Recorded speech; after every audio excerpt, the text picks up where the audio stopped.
I've got a special guest, and it's the chef from Mitchelton-Scott. He's a good friend of mine, and that is Nicki Strobel. Nicki, welcome to the detour, mate. Where in the world are you at the moment, buddy? Right now in sunny Norway. As you can see, it's pretty nice up here today. And you're going to be joining the team on Saturday. Are you excited to get back to the Tour de France? Yeah, definitely. Although this year I'm not joining them for the Tour de France, so it's a bit different this year. Oh, so where are you going on Saturday? What race are you going to? Saturday I'm going to Italy for Tirreno. I'm doing the Italian calendar this year, so I'm doing Tirreno and then doing the Giro this year. Ah, geez, the research for this show has been impeccable.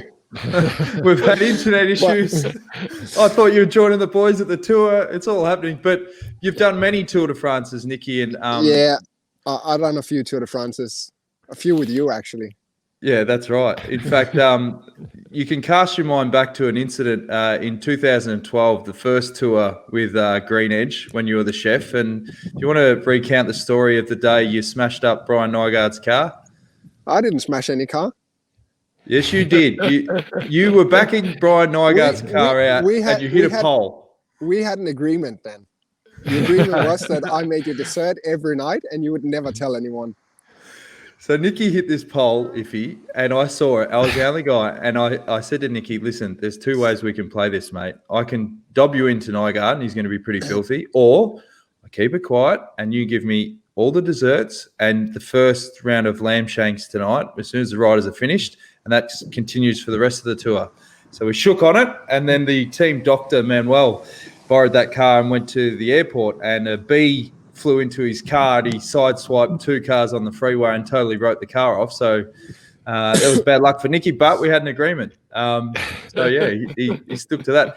So, Nicki, what is it like with the food preparation for a race like the Tour de France? It's definitely evolved over the journey. It's a lot more calculated now with what the riders eat. Yeah, I mean, the first few years it was basically just, cook whatever the guys like. And yeah, we had a lot of steaks the first few years where we weren't that focused on, GC and stuff like that, compared to now where everything is really meticulous. We calculate all the stuff that the guys eat, and we look into each stage and what should we eat today compared to what efforts do the guys need to put out. And now it's, as you said, you're reading files and there's a lot more science that's going into how much fuel you need to give these guys back. That's obviously evolved quite a fair bit. Yeah, definitely. Like, when we first started in 2012, I had no idea on, calorie needs for stage and how the different stages affected the calorie needs for the guys, where now we're looking at files every day and basically calculating how many calories each rider need for that specific day. So it's changed a lot, and, it sort of taken my work from just being in the kitchen focusing on good food to being focused on good food and also being able to read those numbers and prepare food that match those numbers. Now, Nicki, I've got a clip to show viewers just what sort of dishes you used to whip up, and this was when the team actually had the yellow jersey from stage 5 in 2013. So I'll just give guys a bit of an insight into what you used to whip up back in the day. And now we're on to the hot stuff, and if I was Australian, I'm gonna present it like chook, rice, spots, and veggies. But a bit more details about it. We have the chicken with a bit of onion powder, a bit of paprika. They're cooked on top of a bit of carrot, a bit of mushrooms, just everything in the oven, 180 degrees for 40 minutes. We have some brown rice, always brown rice at night. It's better with the fibers. We have the mashed potatoes, and it's made with no butter. So lay off the butter guts. And it's made with a bit of olive oil, a bit of water, a bit of salt. So it's still pretty tasty, but not as fat as normal. The last one is just grilled veggies. It's a bit of courgettes and some asparagus. What do you reckon, Iffy? Making your mouth water? I've just had dinner, but it looks very good. Nicky, how are you, mate? Good to see you, pal. Yeah, good to see you, Iffy. And the thing is, back then we used to try and give people, insights into what riders ate daily. So we were whipping out these videos every day. But fast forward to 2014, and I was sort of getting a bit sick of doing the backstages as well as Nicky's stuff. So I think you can detect in this video that Nicky's just had a bit of a gutful. This is from 2014.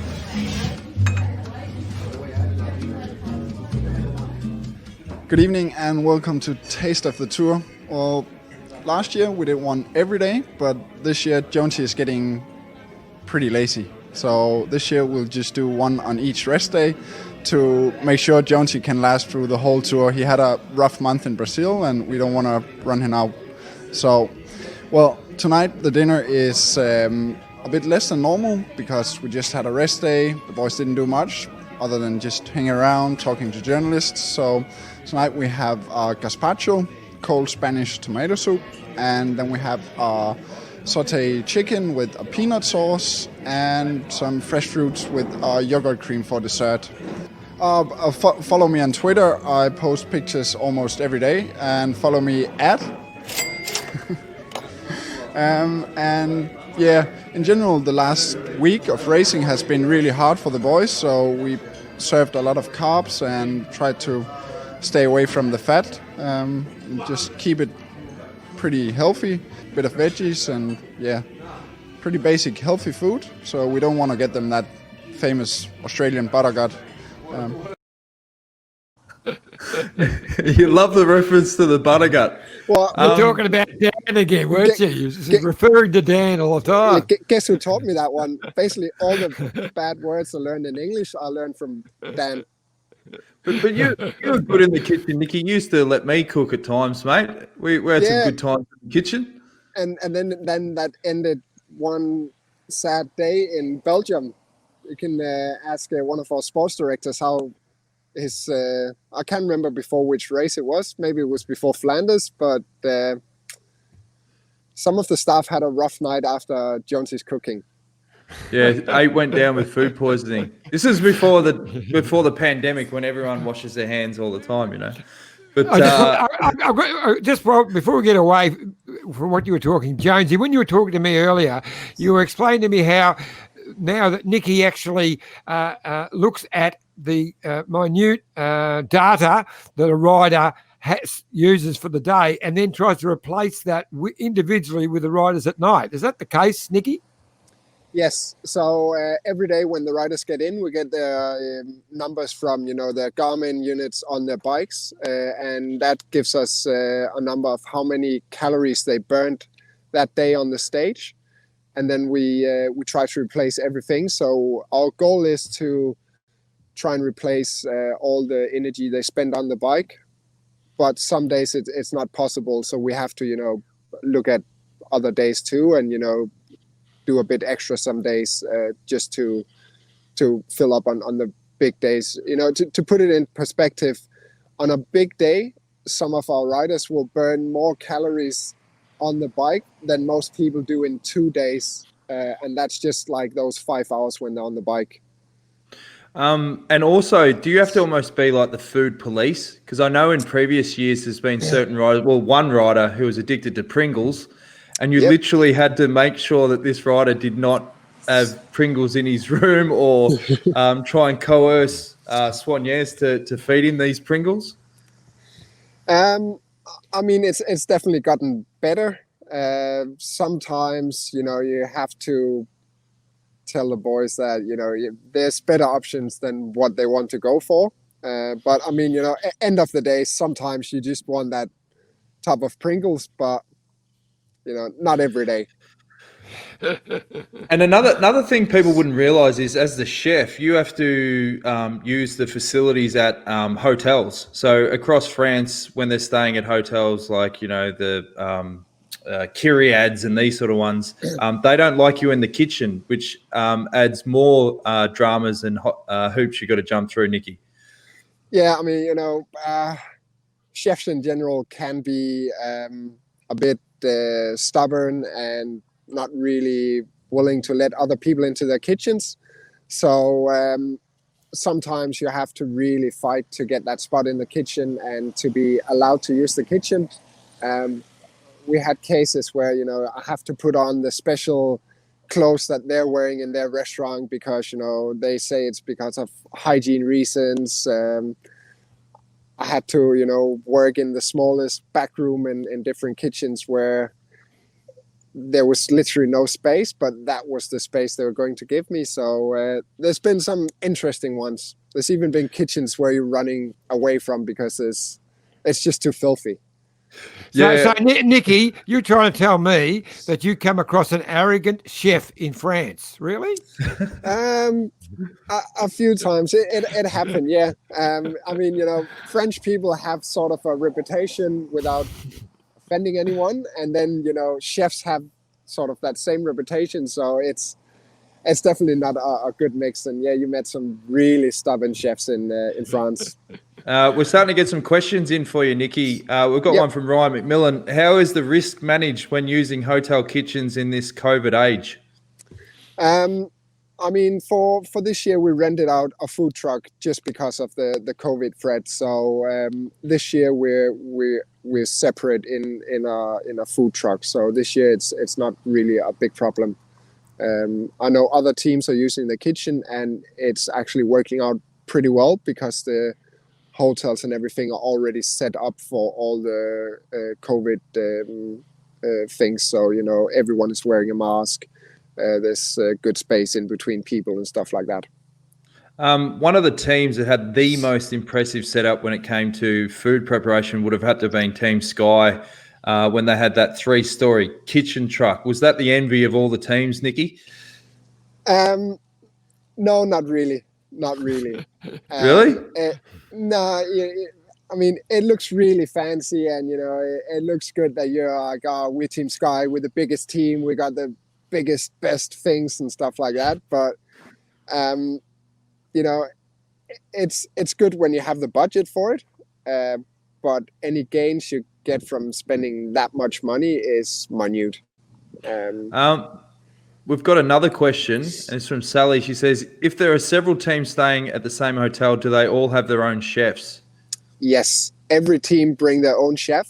So especially when we're staying at bigger hotels, we can be tried to be up to like 7 chefs from different teams in kitchens, which makes it a bit crowded at times. But most of the chefs from the teams are really good at working together and understanding that, you know, we're sort of in this together. When you're doing the Tour de France, all the staff and everyone is always trying to help each other out because, you know, everyone is in it together. And, you know, if you need help today, then, you know, yesterday you helped that guy who's actually willing to help you today. So everyone is helping each other out, and it's good that way, I think. Nicki, I remember you saying to me last year that what you loved about the Giro, like in France, you have to be in the kitchen and doing everything. But at the Giro, you felt the food coming from the kitchens was good enough. You didn't have to do too much. Well, I mean, the Giro, it's just a whole different thing with the food in the Giro. And I think it's just because of the Italian mentality towards foods where, you know, it's a very proud mentality about food, and, you know, they take pride in everything they do in the kitchen. So for the Giro, actually, for the first 5 years, we didn't bring a chef just because the food was really good there, and, you know, we didn't have those very specific nutrition requirements. So it was pretty easy to just use the food from the kitchens. The food is still really good in Italy, but now we just have some other things that we need to think about that the hotels are not always willing to work around. One of the was one of the big concerns back in the day. Remember when there was issues of, you know, meat contamination and all that sort of stuff? Was that a big fear a few years ago with, like, you know, you've got riders and they could get food poisoning? Was that a big concern and one of the main reasons why teams wanted their own chef? I mean, the whole thing with food poisoning, you know, the chance is always there. And you've seen some pretty bad cases where whole teams have been wiped out from a food poisoning at a hotel. So it's definitely to try and eliminate that risk. And the thing with contaminated meats, I mean, come on. If you get the meats here from most of the racing we do is in Europe, they're not allowed to use clenbuterol. So, I mean, if you get contaminated meats, it's probably your own fault. Well, you've got to check to find out exactly what meat you're having. Because remember when I was living in Girona and I bought that leg of roast and I ate it with Andy Gerrans, and then we used the leftovers to make a shepherd's pie, and I went back to get another one, and I said to the guy, I'll have that leg of beef there, and he just laughed at me, and then he pointed at the logo and it was a horse's head. He goes, we only sell horse here, mate. I'm like, oh, yeah, right. So it was tender. Bit gamey, but I've got a question from Stuart McIntosh, and it says, "Are there many vegans or vegetarians in the pro ranks, and how does that go for them?" There's not many vegans, vegetarians. We had one on our team at one point. There is a few, but it's not many. It's going okay for them. The big difference from being a vegetarian as a pro bike rider compared to a normal person is that a pro bike rider eats 3 times the amount of food that you would eat on a normal day. So getting vitamins and minerals and stuff like that is less of a concern for them. So it's working out for them okay. There's still some things that they have to think about and take care of, but in general it's not a problem. We don't see any difference in performance or anything like that, so I can't say it's a problem at all. Now, if he rides his bike, what sort of food advice can you give to John to get maximum performance? What are some of the key things you see cyclists nowadays, even recreational cyclists, doing wrong, and how can you rectify that? First of all, I would have to say, stop spending money on carbon bottle cages and stuff like that. Saving 50 grams on the bike. It's way cheaper to eat a bit less and eat a bit more healthy. That would be the first big advice. Those money you spend on that carbon bottle cage, use it on, high quality foods. That will make you faster than those, I don't know how many grams you save. But in general, for recreational cyclist, it's about eating a balanced diet throughout the day, and then before you do your ride, if you have a big ride, a Sunday ride where you go out for 3 hours and stuff like that, make sure to have a good hearty breakfast, bit of protein, some oats, something that will keep you full for long, and make sure when you get back that you actually refuel. That's one of the big mistakes that recreational cyclists do is they get home from a bike ride and they don't refuel properly, and then they just end up eating too much later in the day because they didn't refuel straight after the bike. So I would say probably biggest thing to improve on as a recreational cyclist is that recovery meal after your bike ride. So within the first hour after getting back, making sure you get a good meal of carbs and a bit of protein. And what's an example, just quickly, of the best meal to have when you first get back from a ride? What would you be suggesting? Well, again, different. Adam Yates, who's doing Tour de France right now, his recovery meal is Haribo candies, a Powerade, and a protein shake. But that's because he has some different requirements. But for a normal person, a good serving of pasta or rice with a bit of lean protein, so some chicken or some tuna. If you're a vegetarian, some black beans or something like that, and you're set. All right. We've got another question from Ryan McMillan. He's on fire. Are the pro riders totally reliant on their meals, or is their diet balanced with supplements as well? From a macronutrient point, so that's your proteins, fats, and carbohydrates. that's all coming from, foods and obviously energy drinks on the bike or energy gels on the bike. For vitamins and minerals and stuff like that, most of the riders take just a simple multivitamin tab just to be sure that everything is covered. But in general, they should be covered from all the food they eat. But that's it. Like they supplement with one multivitamin and that's it. So it's really simple stuff. It's not like they have a regimen of 20 different pills that they have to take. A multivitamin and a few caffeine tabs or something like that. That's it basically. Got any final questions, Iffy, for the Super Chef? Well, Nicky, I have been back on the bike, and my weight doesn't change. I'm 71 kilos all the time lately, so I'm very lucky. I'm going out most days. I have a banana for breakfast. That's it. And then when I come back, I have a good normal lunch, whatever my wife has on the table, actually. But my weight is permanently 71 kilos. So that's not a question. You're just bragging. No, Yes. That's just. I was going to say that's just telling us what your weight is. Yeah, thanks for that amazing insight, John. We've got another question. Philip Thorpe, he says, what do you do with riders who get an upset stomach? Too many goos, etc. Can you get like that? I think that's like gels and stuff. Yeah, gels. Definitely gels and stuff like that can upset your stomach a bit. And especially when you're doing a 3-week race, your gut is just under a lot of pressure because you have to eat so many carbs all the time. I mean, like yesterday when we did Adam Yates's numbers, he was eating 18 grams of carbs per kilo. So people at home can try and calculate how many grams of carbs they would have to eat just to match his numbers. But, with riders that have a upset stomach, we're trying to keep it really simple. So, white rice, a bit of omelette or chicken, and that's it. Keep it as simple as possible to try and give the gut a bit of rest, and hopefully they can recover.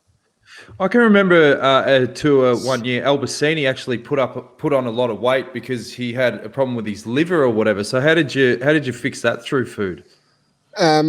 Well, it's not to put food down or anything like that. Food can do a lot of fantastic things, but for any inflammations and stuff like that, medicaments, it's just a whole different world. But with Alba, we I can't even remember because this was his own, he had his own theory about it, but I think we served him really bitter stuff. So I was basically out, juicing grapefruits, finding whatever bitter fruits I could find. And he said it helped him. Not sure if it was in the mind or if it actually helped him. And there was a big craze for the roasted garlics. Remember that? We were the smelliest team in the bunch. I remember Damien Housen.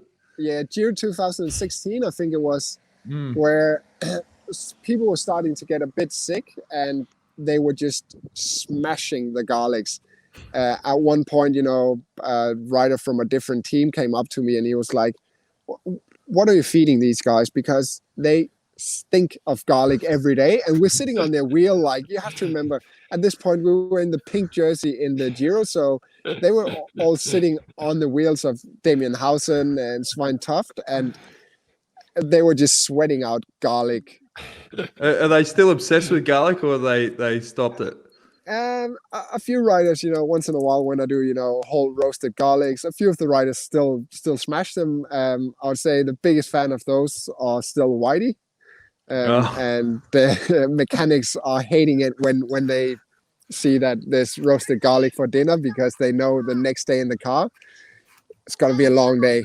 Yeah. And before we let you go, who was the fussiest rider that you ever had to deal with? Because I know you didn't just work with Orica Green Edge, you worked with Leopard Trek back in the day. Yeah.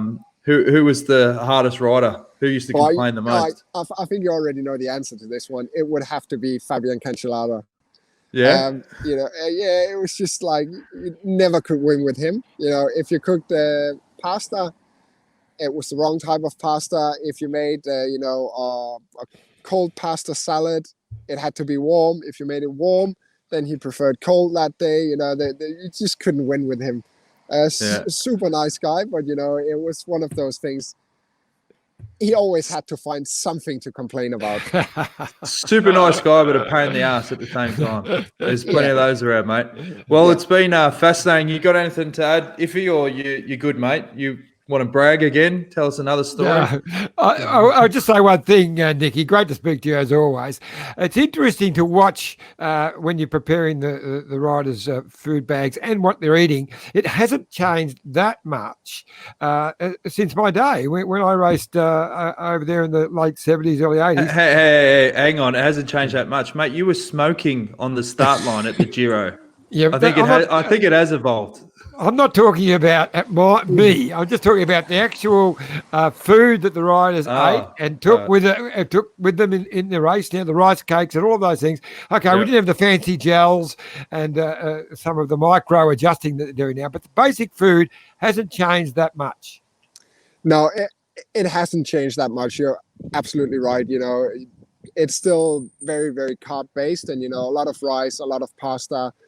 Stuff like that. There was a period where the whole high fat craze came in for a bit, but luckily we sort of over that now.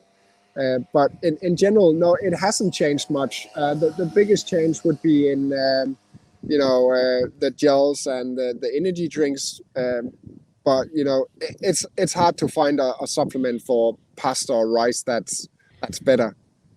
Yeah, exactly. All right, fascinating. Nicki, thanks for coming on, mate. Enjoy the Torino and Italy where you're going. Obviously, the kitchens will be a lot more receptive to you over there. And, good luck for the rest of the season. We'll probably touch base again and get some more recipes from you, mate. Yeah, thank you very much. Thanks for having me, guys. Good on you, Nicki.